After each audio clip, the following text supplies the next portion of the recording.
Hi friends, இன்றைக்கி இந்த வீடியோவில் நாம் ஒரு முக்கியமான தகவலை பார்க்க போகிறோம். நாளைக்கு, அதாவது மார்ச் 13ஆம் தேதி அன்னைக்கு நம்ம பாரத பிரதமர் மாண்புமிகு திரு நரேந்திர மோடி அவர்கள் அசாம் தலைநகர் கவுஹாத்தியில் நடக்கிற ஒரு நிகழ்ச்சியில் இந்த பிஎம் கிசான் திட்டத்தோட 22வது தவணை தொகையை விவசாயிகளுக்கு ரிலீஸ் பண்ண போகிறதா இப்போ அதிகாரப்பூர்வமாகவே செய்தி வெளிவந்துடுச்சு. இப்போ இதுக்காக மத்திய அரசு சுமார் 18,640 கோடி நிதியை ஒதுக்கி இருக்கிறதா சொல்கிறாங்க.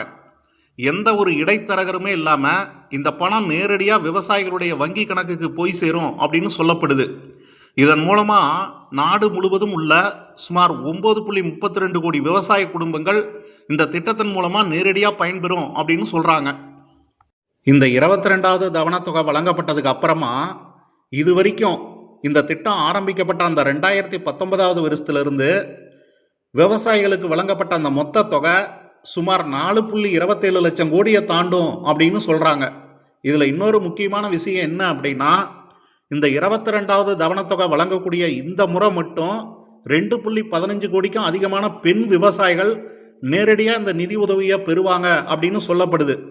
இதனால் கிராமப்புறங்களில் பெண்களோட பொருளாதாரம் உயர்வதற்கும் அவங்களுடைய முன்னேற்றத்திற்கும் இது சப்போர்ட்டாக இருக்கும் அப்படின்னு சொல்லி மத்திய அமைச்சர் சிவராஜ் சிங் சௌகான் சொல்லியிருக்காரு. இந்த 6,000 ரூபா நிதி உதவி அப்படின்றது விவசாயிகளுக்கு உரங்கள் மற்றும் விதைகள் வாங்குவதற்கும் அவங்க குடும்பத்தோட கல்வி மற்றும் மருத்துவ செலவுக்கும் இது பெரிதும் சப்போர்ட்டாக இருக்கும் அப்படின்னு சொல்கிறாங்க. இப்போ இந்த 2,000 ரூபா பணம் உங்கள் பேங்க் அக்கௌண்ட்டுக்கு வந்து சேரணும் அப்படின்னா அதுக்கு நீங்கள் சில விஷயத்தை கரெக்டாக பண்ணியிருக்கணும். அப்படி இருந்தால் மட்டும்தான் அந்த பணம் வந்து சேரும். முக்கியமாக உங்கள் கேஒய்சியை நீங்கள் அப்டேட் பண்ணி வச்சுருக்கணும். அதோடு இல்லாமல் உங்கள் நில ஆவணம் இதோட இணைக்கப்பட்டிருக்கணும். முக்கியமாக உங்கள் பேங்க் அக்கௌண்ட்டு ஆதாரோட லிங்காக இருக்கணும். இதெல்லாம் கரெக்டாக செஞ்சுருந்தால் மட்டும்தான் அந்த பணம் உங்கள் பேங்க் அக்கௌண்ட்டுக்கு வந்து சேரும். சரி, இப்போ இதெல்லாம் நான் கரெக்டாக பண்ணியிருக்கிறேன்னா அப்படின்றத நான் எப்படி செக் பண்ணுறது அப்படின்னு கேட்டிங்கன்னா, அதுக்கு நீங்கள் கூகுளுக்கு போயிட்டு பிஎம் கிசான் அப்படின்னு சொல்லி டைப் படிங்க. டைப் அடிச்சிங்கன்னா ஃபஸ்ட்லேயே அந்த போர்ட்டல் ஓப்பன் ஆகும். இப்போ அதை கிளிக் பண்ணி அதில் நோ யுவர் ஸ்டேட்டஸ் அப்படின்னு சொல்லி ஒரு ஆப்ஷன் இருக்கும். அதை கிளிக் பண்ணிங்கன்னா உங்கள் 11 இலக்க அந்த ரிஜிஸ்ட்ரேஷன் நம்பரை கொடுத்து கேப்சா கொடுத்தீங்கன்னா ஓடிபி வரும். அந்த ஓடிபி என்ட்ரு பண்ணதுக்கப்புறம் உங்களுடைய ஃபுல் டீட்டெயில்ஸும் அதில் காமிக்கும். நீங்கள் எல்லாம் கரெக்டாக பண்ணியிருந்தீங்கன்னா எஸ்ன்னு சொல்லி காமிக்கும். அப்படி இருந்தால் எந்த ஒரு பிரச்சனையுமே கிடையாது. பணம் ஆட்டோமேட்டிக்காக உங்கள் பேங்க் அக்கௌண்ட்டுக்கு வந்து சேர்ந்துடும்.